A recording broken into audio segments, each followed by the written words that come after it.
চাচা, বাড়ি ঘর তো সাজানো কেন, হেনা কোথায়?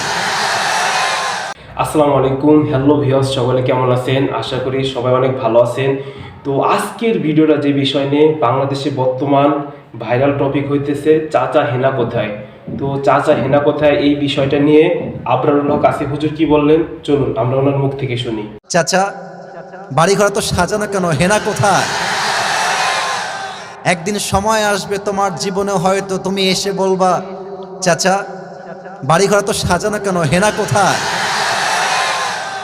আর চাচা বলবে, বাবা হেনার তো বিয়ে হয়ে গেছে, তুমি বাস খাও, তুমি গাঞ্জা খেয়ে ঘুরে বেড়াও। এটা আমি তোমাদেরকে মন প্রাণ থেকে বলছি, যুবক ভাইরা, অলওয়েজ মাথায় রাখবা, পুরুষ মানুষ যতদিন টাকা কামাই করতে পারে সবার কাছে প্রিয় থাকে, আর যেই দিন থেকে টাকা কামাই বন্ধ হয়ে যায় আপন মানুষগুলো সব পর হয়ে যায়।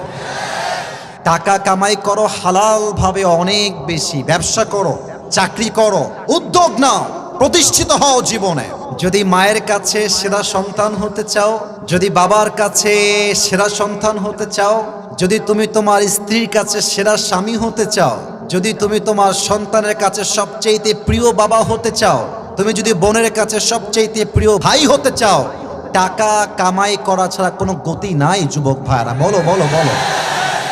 जब जेब में पैसा होता है तो पराये भी अपने हो जाते हैं, और जब जेब में पैसा नहीं होता तो अपने भी पराये हो जाते हैं।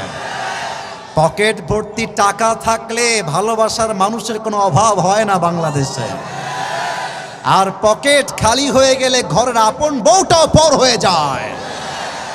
এজন্য আমি মাঝে মাঝে বলি, जब जेब में हो पैसे तो लोग पूछते हैं तुम हो कैसे, और जब तुम हो जाओगे कंगाल कोई पूछने नहीं आएगा तुम्हारा हाल। পকেট ভর্তি টাকা, বলবে হাউ আর ইউ, কেমন আছেন ভাইয়া আপনি। আর যখন পকেট খালি বলবে হু আর ইউ, তুমি কে, তোমাকে তো চিনতে পারছি না ভাই আমি। এই পুরো দেশটাই হচ্ছে টাকার খেলা।